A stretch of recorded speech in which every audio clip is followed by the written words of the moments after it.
안녕하세요. 김유라입니다. 오늘은 자동으로 부자 되기의 저자 데이비드 바크와 존 데이비드만이 지은 더 이상 가난한 부자로 살지 않겠다라는 책을 가져왔어요. 짠! 네. 이 책은 돈에 끌려다니지 않고 돈을 끌고 다니는 비법을 다루고 있습니다. 너무너무 놀라운 게요. 오프라 윈프리가 그 추천사를 썼고요. 연금술사의 파울로 코엘료, 내 안에 잠든 거인을 깨워라 토니 로빈스, 에너지버스의 존 고든, 칭찬은 고래도 춤추게 한다의 캠 블랜차드 등등 이런 분들이 추천사를 써주셨어요. 그래서 제가 아니 어떻게 인맥이 이렇게 빵빵하지 이러면서 책을 봤습니다. 이 저자는 데이비드 바크는요. 금융 전문가 겸 금융 관련 베스트셀러 작가로서 타의 추종을 불허하는 베스트셀러 1위 책 자동으로 부자 되기가 무려 31주 동안 뉴욕타임즈 베스트셀러에 올랐다고 합니다. 제가 예전에 리뷰한 책이죠. 자동으로 부자 되기. 이분은 오프라 윈프리 쇼를 비롯해서 수백 번의 방송 출연을 했다고 해요. 보면 라떼 팩터라는 제목이 이렇게 앞에 써 있거든요. 그래서 뭔가 커피 요인, 커피 효과, 커피 값만 잘 아껴도 부자가 될 수 있다. 이런 맥락이라는 걸 우리는 예측할 수 있어요. 이렇게 커피 모양의 표지가 있어서 굉장히 예쁩니다. 그래서 어떻게 커피 값만 아껴도 부자가 될 수 있는지 그 이야기를 한번 나눠볼게요. 오프라 윈프리는요 이렇게 얘기했어요. 이 책을 오프라 윈프리에 소개하고 나서 수억 명의 사람들이 많은 기회를 얻었다라고 합니다. 저도 돈 아낄 때 이런 종류의 책을 엄청나게 많이 읽었습니다. 그래서 꾸준히 저축을 할 수 있었던 것 같아요. 자, 이 책은요 조이라는 등장인물이 나오고요. 헨디라는 부자, 성공한 부자가 조이에게 부자가 될 수 있는 방법을 이야기해 줍니다. 조이는 여자, 헨리는 나이가 든 남자이자 커피숍에서 일을 하고 있어요. 누군가가 헨리한테 가서 물어봐 라고 해서 이제 대화를 하게 되면서 조이가 깨닫고 변화하는 그런 과정입니다. 굉장히 재미있는 소설처럼 이야기가 돼 있어서 어린아이들도 읽을 수 있는, 한 중학생? 이 정도 아이도 재밌게 읽을 수 있는 그런 책이에요. 헨리가 이렇게 물었어요. 내 짐작에 6년 전에 비해서 지금 수입이 좀 더 많아졌을 것 같은데 맞나요? 맞습니다. 조이가 말했다. 헨리는 다시 고개를 끄덕였다. 그래, 그래서 6년 전에 비해 지금 더 부자인가요? 이를테면 갖고 싶은 걸 살 수 있는 가처분연금이 더 많아졌나요? 따로 모아둔 약간의 비상금이라든가. 근데 조이가 더 부자는 아닌 것 같아요 라고 얘기했어요. 벌긴 버는데 생활비가 계속 나가는 거죠. 맞아요. 당신만 그런 게 아니에요. 일전에 설문조사 결과를 봤는데 사람들 절반이 비상시 쓸 수 있는 여윳돈이 50만 원도 안 된다더군요.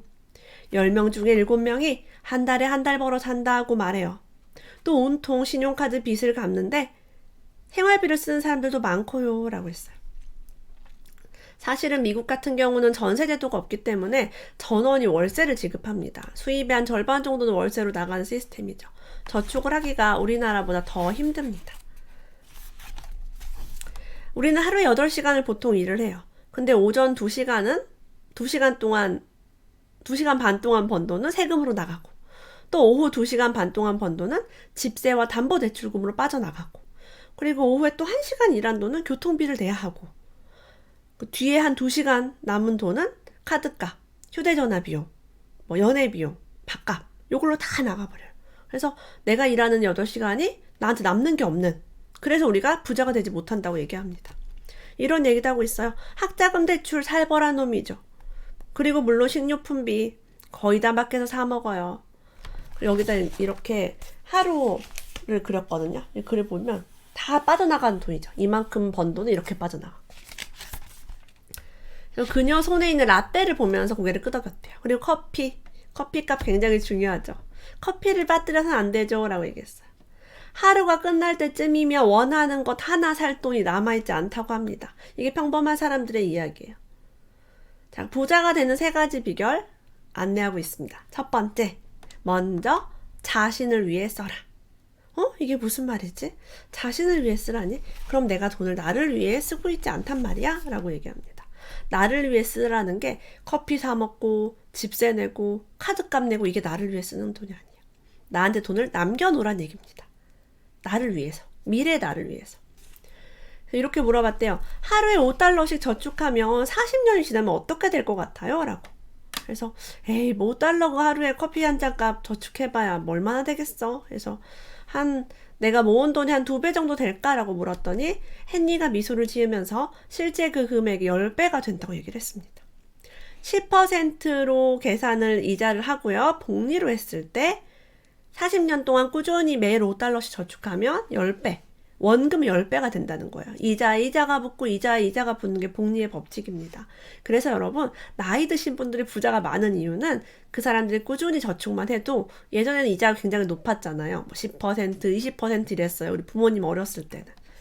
좀 굉장히 빠르게 부자가 될 수 있었죠. 빠르게는 아니고 이제 시간이 지나면 다 부자가 될 수 있었습니다.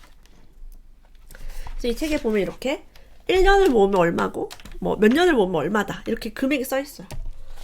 이 금액을 본 조이의 눈이 휘둥그레졌대요. 이거 어떻게 한 거예요? 물었더니 헨리가 내가 한 거 아니에요. 자연이 한 겁니다. 라고 얘기했어요. 자연이 원래 이래요. 세균이 이런 식으로 증식하고 소문도 이런 식으로 퍼지고 부도 이런 식으로 쌓이죠. 이게 우주 안에서 가장 강력한 힘이라는 사람들도 있어요. 복리의 기적 말이에요. 돈이 돈을 낳고 생명은 생명을 낳고 사랑은 사랑을 낳고 기적은 기적을 낳습니다. 아주 작은 돈이라도 빠르게 저축하고 오래 저축하는 게 중요하다는 얘기예요. 이게 하루 $10만큼이어도 괜찮다. $5도 좋고 $10면 더 좋겠죠. 그래서 당신의 커피처럼 라떼 효과라고 한대요. 라떼 효과는 무엇이냐? 적은 금액 같지만 매일 모으면 나중에 엄청난 금액이 되는 돈입니다. 제가 250만 원의 월급 중에 아이들 키우면서 125만 원씩 저축을 했어요. 250만 원이 물론 쓰려면 다 쓸 수도 있었지만 나는 빨리 저축하면 부자가 된다는 것을 이런 독서를 통해 알고 있어서 125만 원이 사실은 제가 나가서 벌려고 마음먹으면 아르바이트만 해도 벌 수 있는 돈이잖아요. 더 벌려고 생각하지 말고 아껴서 저축해서 남겨야겠다라는 결심을 제가 20대에 하게 되었습니다. 그래서 그게 정말 모으고 나니까 점점 엄청나게 큰 돈이 되더라고요. 자, 이제 이렇게 얘기했어요, 헨리가. 수입의 일부를 따로 떼고요. 그걸 연간 10%의 금리가 나오는 계좌에 넣으라고 얘기를 합니다. 근데 요즘 세상에 10% 나오는 통장이 어딨어요? 라고 물어요. 분명 호황도 불황도 주가 상승장도 하락장도 있죠. 연간 얼마의 수익을 올리느냐 하는 건 해마다 다르고 투자 종목에 따라 다르지만요. 2008년 경기 대침체 이후 사람들은 주식시장에서 돈 버는 시대는 끝났다고 했어요. 그런데 그 후 주식시장이 어땠을 것 같아요? 연평균 무려 17% 이상의 수익률이 생겼습니다. 역사적으로 가장 재미를 못 본 주식과 채권들도 8% 이상의 수익이 났대요. 그러나 정확한 수치는 중요한 게 아니에요, 조이. 중요한 건 저축으로 복리를 취한다는 거예요. 꾸준히 내가 돈을 모은다는 거죠. 이 수익률, 10%냐, 8%냐, 그 이상이냐는 덤이야, 덤. 나한테 오는 보너스. 지금 여러분, 2020년 3월 현재 주식시장이 아주 엉망입니다. 코로나 전염병 때문에 전 세계적으로 안 좋아요. 하지만 이 시기가 지나면 분명히 저평가됐던 그리고 하락했던 주식들이 다시 제자리를 찾지 않을까 싶습니다.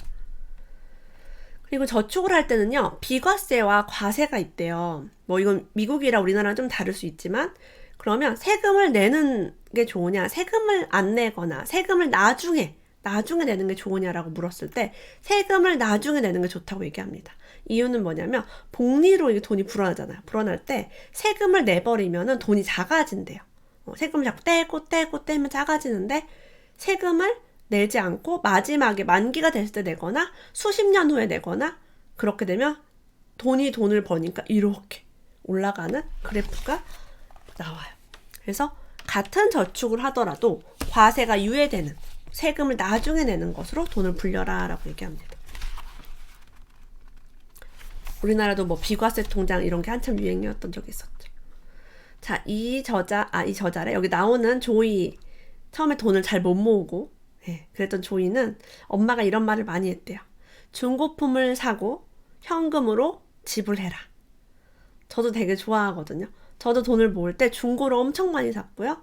고물상도 엄청 많이 가고 남의 아파트 분리수거, 남의 아파트까지는 아니고 아파트 분리수거에 가면은 남들이 이렇게 버린 책, 버린 장난감 이런 거 많이 가져왔어요. 신용카드로 할부는 절대로 긁지 않았습니다. 지금도 제가 할부는 안 해요. 무조건 가진 현금으로 지불을 하는 거 원칙으로 삼았어요. 할부로 자꾸 쓰다 보면은 빚만 점점 늘어납니다. 여기에 이런 얘기가 있어요. 일단 부채 복리 계산이 적용되면 눈덩이처럼 불어난다. 아까 그래프 보이셨죠? 이렇게 복리의 법칙으로 어마어마하게 수익이 늘어나는데요. 반대로 빚이 있는 사람은 빚이 이제 어마어마하게 불어납니다. 점점 갚기 힘들게 되는 거죠. 그 속도가 정말 무서울 정도로 빠르다고 해요. 잘못된 믿음 첫 번째는요. 수입이 더 많아지면 부자가 될 거다라고 사람들이 믿는데요. 난 지금 수입이 적어서 부자가 못 돼라고 생각을 합니다. 실은 그렇지 않아요. 그들은 지출에 문제가 있습니다 라고 얘기해요. 제가 EBS 호모 이코노믹 프로그램 2년 했고요. 그리고 가계부 다이어트라는 제가 프로그램도 진행을 했었습니다. 이때 제가 봤는데요. 수입은 정말 아무런 관련이 없어요.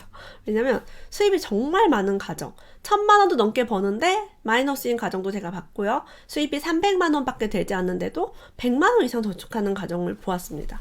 그래서 수입은 사실 크게 무의미하다.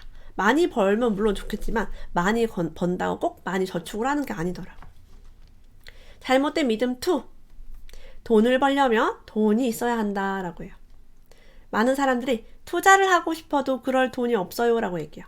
나는 투자할 돈이 없어요 해서 투자를 포기합니다.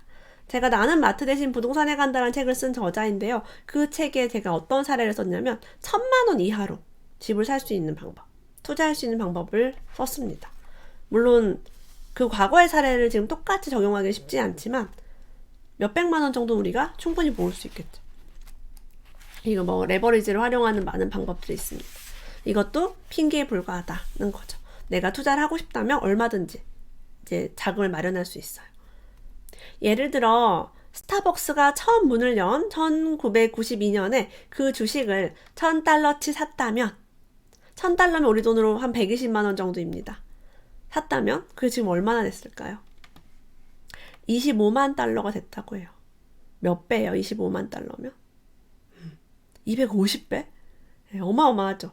1억이면은 뭐 한 250억 된 그런 느낌입니다. 어떤 사람은요, 스타벅스에 가서 커피만 마시면 소비를 하지만 어떤 사람은 커피를 마셔도 내가 그 회사의 주식을 소유하고 있기 때문에 더 부자가 된대요. 너무 멋지지 않아요? 워런 버핏이 코카콜라와 버거킹 같은 주식을 가지고 있으면서 이제 햄버거를 먹고 콜라를 마시는 모습을 일부러 많이 보여주잖아요.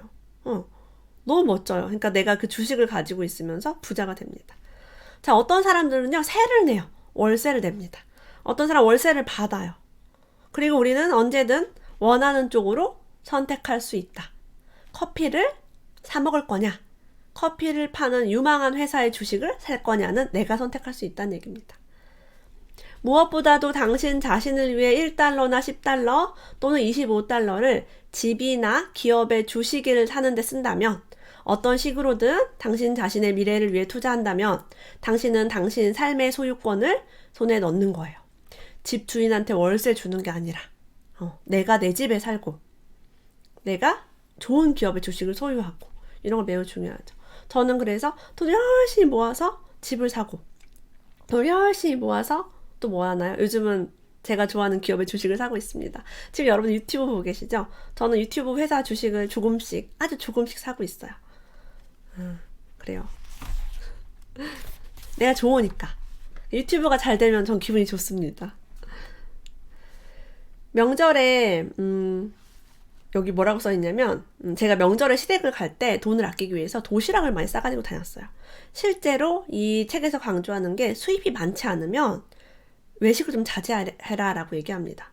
아침에 라떼 한 잔, 머핀 하나, 주스 하나, 점심 하나, 생수 하나. 이거를 지금 이 조이라는 외국인 여자 사례를 봤더니 합계가 29.75달러예요. 하루에 거의 30달러, 우리 돈으로 36,000원 정도. 사실은 처녀, 골드미스들은 충분히 하루에 쓸 수 있는 돈입니다. 이렇게 매일매일 쑥쑥쑥 밖으로 나간 이 돈을 아껴서 나에게 투자한다면, 나에게 저축한다면, 유망한 주식을 사거나 유망한 저축을 한다면 어떨까요? 저는 이렇게 자잘한 돈을 아끼기 위해서 명절에 시댁을 갈 때도 도시락을 싸가지고 다녔어요. 반찬은 마른 김과 묵은 김치 볶음을 가지고 다녔습니다. 돈이 최대한 안 들도록. 연간 10%의 이자가 적립되는 계좌에 주 5일씩 넣을 경우에 40년 후에는 어떻게 되느냐? 무려 45억 원이라고 합니다. 45억 원. 세금 안 떼고, 네, 세금 안 떼고 45억 원이에요. 내가 어떤 분들은 내가 지금 나이가 몇인데 40년간 저축을 해요 라고 생각하겠지만 60살이면 100살까지 저축하면 되는데 우리가 120살까지 앞으로 살 거예요. 수명이 점점 늘어나고 있어요. 그래서 지금이라도 늦지 않았습니다. 작은 돈이라도 저축을 시작하면은 이 돈을 버는 어마어마하게 늘어나는 이 시스템을 갖출 수 있어요. 자, 이제 당신에게 퇴직을 위한, 은퇴를 위한 자금을 잘 모으고 있다면 당신에게 필요한 건 꿈 계좌라고 얘기합니다. 꿈을 위해서 투자해라. 그래서 조이님은 뭘 좋아하세요? 라고 하니까 사진 찍는 게 꿈이라고 얘기를 했어요. 근데 사진 찍는 게 꿈이지만 통장에 맨날 돈이 없으니까 사진기도 살 수 없고 사진 강좌도 들을 수 없었어요. 근데 이제 저축을 시작하고 나 보니까 커피도 안 먹고 이제 도시락 싸가지고 다니니까 사진 강좌를 들을 수 있게 되었습니다. 그 사진 강좌 수강료가 얼마죠? 600달러 정도요. 그럼 한 달에 100달러씩 자동으로 적립이 되게 통장을 만들고 6개월 후에 그 강좌를 듣게 되는 거예요. 꿈이 이루어지는 거 보죠. 꿈이 이루어지는 거죠. 더 해봐요. 또 하고 싶었던 게 있나요? 라고 묻는 순간 저희는 얼어붙었대요. 왜냐면 아니 돈을 더 쓰지 말란 얘기야? 내가 지금 이렇게 빡빡한데 저축도 막 시키고 막 뭐도 시키는데 여기에서 사진 강좌 수강료를 위해서 100달러를 또 쓰지 말라는 거죠. 어디다 또 보내버리래. 그럼 남는 돈이 점점 줄어들잖아요. 그래서 그녀는 대책이 없다는 듯 손가락을 2개를 펴보이며 햇니를 쳐다보았대. 그래서 정말 우리가 그냥 무의식적으로 쓰는 돈이 아니라 정말 나에게 기쁨을 느끼는 그 돈을 주라는 거죠. 마치 내가 수입이 별로 없는 사람인 것처럼 사는 거야. 300만 원 벌던 사람이면 이것저것 다 저축하고 200만 원 가지고 사는 거죠. 내가 200만 원만 번다라고 생각할 수 있어요. 경제적 자유에 이르는 3가지 비결 이렇게 이야기했습니다. 첫 번째, 먼저 당신 자신을 위해 써라. 이건 소비해라가 아니라 저축해라입니다. 두 번째, 예산을 짜지 마라. 자동으로 되게 하라. 그러니까 예산에 식비는 얼마, 술은 얼마, 뭐는 얼마, 교통비는 얼마가 아니라 그냥 일단 저축을 다 해버리고 남은 돈으로 자동으로 살라는 얘기죠. 없으면 없는 대로 살게 되겠죠. 책임지는 삶이 됩니다. 세 번째는 뭐예요? 지금 부자로 살아라. 나중에 부자가 아니라 지금 부자. 그러면 너 부자 되면 뭐 하고 싶어? 라고 스스로에게 물어보세요. 지금 이 저자는 사진 강좌 그거 배우고 싶다 그래. 사진을 너무 찍고 싶다 그랬고요. 두 번째는 자기도 여행을 가서 사진 찍고 싶다 그랬어요. 이거 누구나 가지고 있는 꿈이죠. 근데 난 지금 돈이 없으니까, 난 지금 안 되니까 나중에 하다가 못합니다. 그래서 이분은 돈을 아껴서 사진 강좌를 듣고 안식 여행을 떠나서 꿈에 그리던 그렇게 막 사진을 찍는 그런 삶을 살게 됐어요. 자, 이 책의 저자의 할머니가요 정말 알뜰한 분이었대요. 돈을 저축을 엄청 많이 했는데 할머니는 회사에 점심 도시락을 싸다녔죠. 친구분들이 놀려댔대요. 로즈 너 너무 짠 거 아니야? 와서 같이 점심 먹자. 할머니는 슬펐지만 겨울이면 너무 추웠던 그 동네를 벗어나고 싶어서 따뜻한 지역으로 이사 가고 싶었대요. 실제 우리 집에 미국인이 같이 살고 있는데 미국 사람들은 되게 따뜻한 나라로 은퇴를 하고 싶어 하더라고요. 추우니까. 평생 저축과 투자를 한 끝에 할머니는 자수성가 백만장자가 되었어요. 그리고 자신의 재테크 기술과 사랑을 제게 넘겨주었죠. 제 경우 7살 때 처음 주식을 샀는데 그때 도움을 주신 분도 바로 할머니였어요. 할머니가 손자에게 7살 때 주식을 살 수 있게 도와준 거예요. 당시 제가 세상에서 가장 좋아하는 레스토랑이었던 맥도날드 주식을 샀다고 합니다. 돈 문제에 관해서 최초의 멘토가 되어주었다고 해요. 그래서 여러분 이 책을 읽고 새로운 멘토를 만날 수 있을 겁니다. 이 뒤에 정말 좋은 게 이렇게 통계 자료가 되게 많아요. 보시면은 뭐라고 했죠? 도표 같은 것들이 되게 많아서 내가 빨리 시작하면 얼마나 좋고 숫자로 된 거 이런 것들 객관적으로 커피 한 잔 값 진짜 하루에 혹은 10,000원, 20,000원, 30,000원 이렇게 작은 돈을 저축해서 얼마나 큰 부를 이룰 수 있는지 이걸 보면 여러분 당장 저축하고 싶고 당장 돈을 안 쓰고 싶을 겁니다. 이 책은 제가 선한부자 프로젝트 네이버 카페에서 10권 서평단을 선발하겠습니다. 오늘도 끝까지 함께 해주셔서 감사합니다. 다음에 또 만나요.